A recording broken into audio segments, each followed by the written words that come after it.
Kira-kira masih worth it nggak ya pakai Samsung Galaxy S10 Plus di tahun 2020 dan 2021? Overall, dengan harga yang sekarang, apakah worth it dimiliki? Saya akan coba jabarkan berikut ulasannya.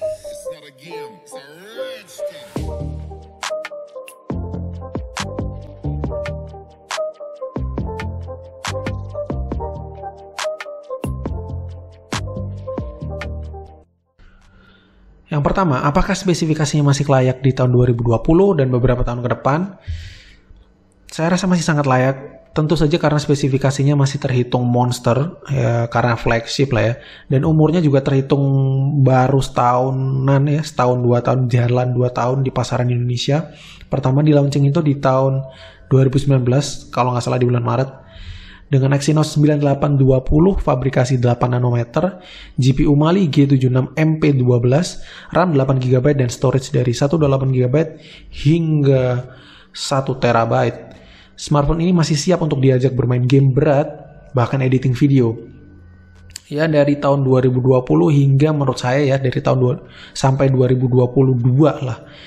Performanya hingga tahun 2020 ini seenggaknya masih sangat enak dipakai, meskipun sedikit disayangkan bahwa region Indonesia tidak termasuk yang mendapat prosesor Snapdragon 855 ya, and the rest of the world gitu, selain US dan China. Aneh banget kenapa sih, ya ampun. Saya berharap dia pakai Snapdragon, tapi ya it is what it is gitu, dia pakai Exynos 9820 yang sedikit lebih inferior, tapi inferiornya Exynos 9820 hanya kalau dibandingkan dengan Snapdragon 855. Tapi ini tetap prosesor flagship yang masih memiliki potensi CPU GPU yang bagus banget. Dan saya rasa mampu menemani aktivitasmu secara keseluruhan ya, apalagi kalau kamu nggak terlalu ngegame kayak saya nggak terlalu ngegame juga, nggak main game. Saya rasa memiliki S10 Plus di tahun ini pun masih sangat capable. Yang kedua, gimana rasanya menggenggam dan memakai smartphone ini secara harian? Feelingnya gimana? Rasa memakai smartphone flagship Samsung memang menyenangkan sih. Dari dulu saya udah suka banget pakai Samsung. Terasa sangat premium ya di genggaman. Apalagi bentuk S10 Plus ini sedikit lebih tegas dan sedikit lebih mengkotak daripada pendahulunya ya, daripada S9 Plus, daripada S8 Plus. S10 Plus ini sedikit lebih kotak gitu, kayak mirip-mirip Note. Dengan desain mengkotak di tata kamera vertikalnya itu juga kelihatan cukup tegas.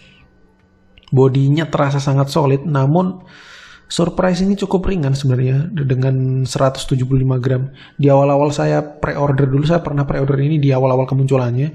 Saya ngerasa ini cukup ringan, bahkan agak terlalu ringan sebenarnya untuk HP sebesar ini gitu. Masih lebih berat Note 9 ya, pendahulunya. Tombol-tombol sangat empuk dan presisi. Baik tombol power dan volumenya itu semua tactile banget, clicky banget. Layar Super AMOLED 6,4 inchinya beresolusi Quad HD+, bersertifikasi HDR10+, berlapis Gorilla Glass 6, serta di finishing melengkung Edge. Ramuan Samsung ini selalu berhasil membuat saya merasa PW ya, merasa nyaman gitu untuk selalu pakai Samsung.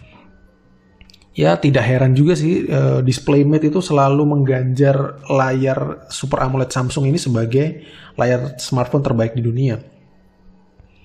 Speakernya juga sudah stereo, dan ini upgrade yang sangat signifikan kalau kamu pemakai S8 Plus atau kamu pemakai S9 gitu ya.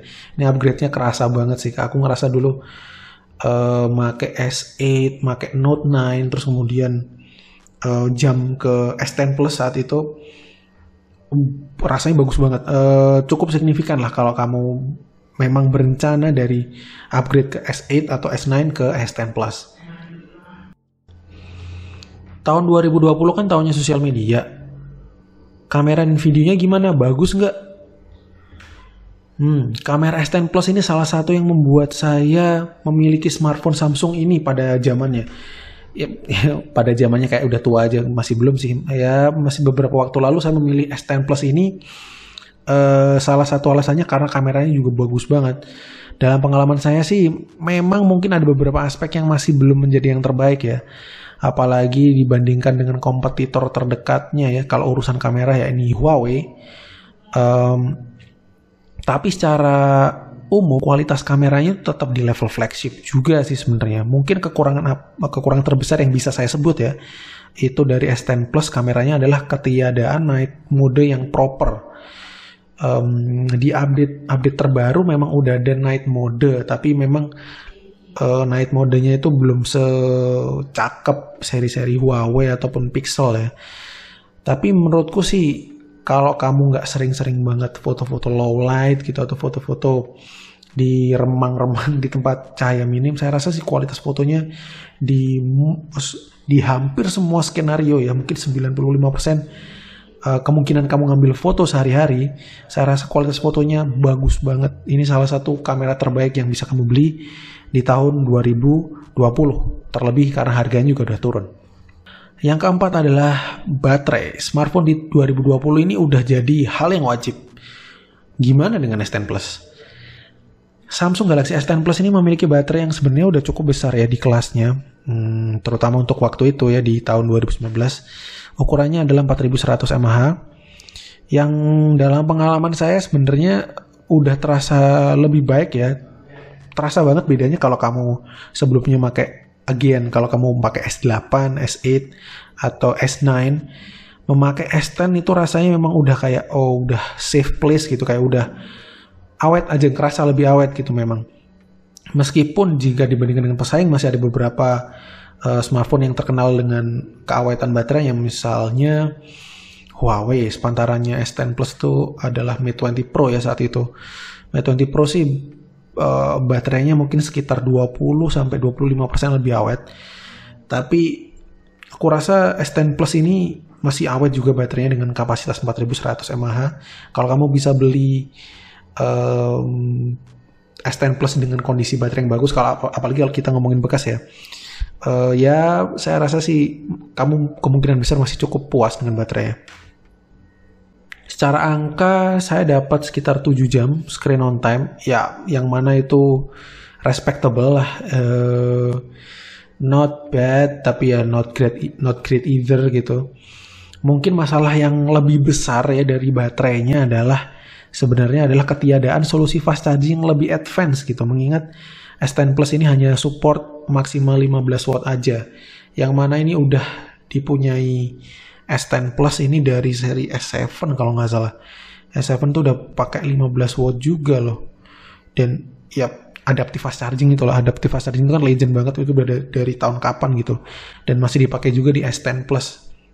Yang beberapa brand lain itu udah pakai, Mate 20 Pro tuh udah pakai 40 watt gitu. Si OnePlus udah pakai warp charging 30 watt gitu. Jadi 15 wattnya Samsung sih agak overwhelming, tapi ya sebenarnya masih cukup cepat ngecasnya, sekitar 1,5 jam sampai 90 menit lah ya, 1,5 jam. Cukup cepat tapi ya jauh lebih lambat dibandingkan para pesaing sebenarnya. Ya mungkin itu bisa jadi pertimbangan untuk memilih S10 Plus atau enggak di tahun 2020.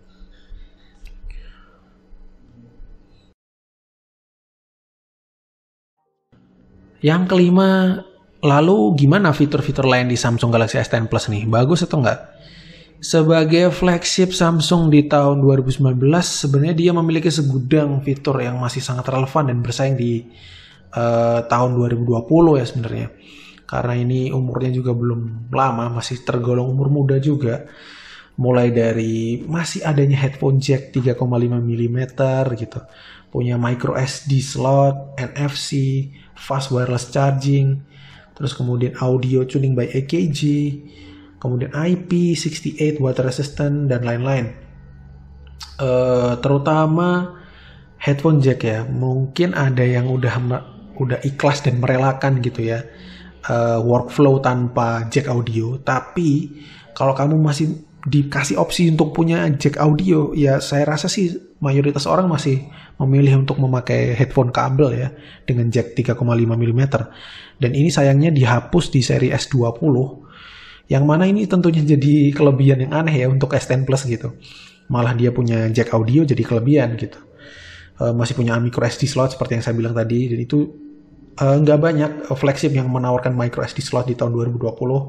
Jadi saya rasa masih punya banyak strong point sendiri. Kemudian pilihan warna S10 Plus juga menurut saya salah satu seri flagship dengan opsi warna terbaik ya di zamannya. Apalagi S20 Plus itu sucks banget. Pilihan warnanya itu jujur aja jelek-jelek menurut saya. Bahkan S20 Ultra pun yang sedang saya pegang ini warnanya polos aja, hitam, yang boring banget sebenarnya. Di S10 Plus ini dia punya banyak versi warna, yakni Prism Black, Prism White, Prism Blue, Prism Green, serta ada pilihan finishing keramik yang super premium di dua opsi ya, ceramic black dan ceramic white. Khusus untuk Prism Blue ini nggak launching di Indonesia ya, ini versi US biasanya yang warna Prism Blue. So, gimana? Masih bingung milih S10 Plus atau enggak di 2020? Kalau saya sih bilang S10 Plus ini masih salah satu flagship terbaik 2019 yang masih relevan banget dipakai di 2020 dan 2021. Apalagi harganya sudah jauh lebih menarik ya, jauh lebih hemat sekarang. Apalagi kita bicara harga bekas ya. Menurut saya sih masih worth it ya jika kamu memiliki budget sekitar 6-7 juta untuk memiliki S10 Plus. Jika kamu dapat, ini kalau kita ngomongin bekas ya, harga bekas itu sekitar 7 juta, kalau barunya mungkin sekitar 9 juta. Tapi mungkin udah jarang. Referensiku di sini adalah harga smartphone flagship bekas. Tema di sini adalah flagship bekas. Jadi untuk budget sekitar itu 7 juta, menurutku sih worth it aja. Kameranya bagus, baterainya oke, layar juara, build quality oke, speaker oke, fitur-fitur pendukung lain oke, semua lengkap sih sebenarnya. Ya itu aja sih yang bisa saya jelasin. Menurut saya masih bagus banget S10 Plus. Kalau kamu masih punya keraguan atau ada pertanyaan, mau sharing terkait kamu yang udah mungkin beli S10 Plus di tahun 2020 atau berencana beli di 2021, kalau ada cerita yang bisa kamu sampaikan, silakan tulis aja komen di bawah. Akhir kata, terima kasih sudah menonton. Kita bertemu lagi di video selanjutnya. Bye.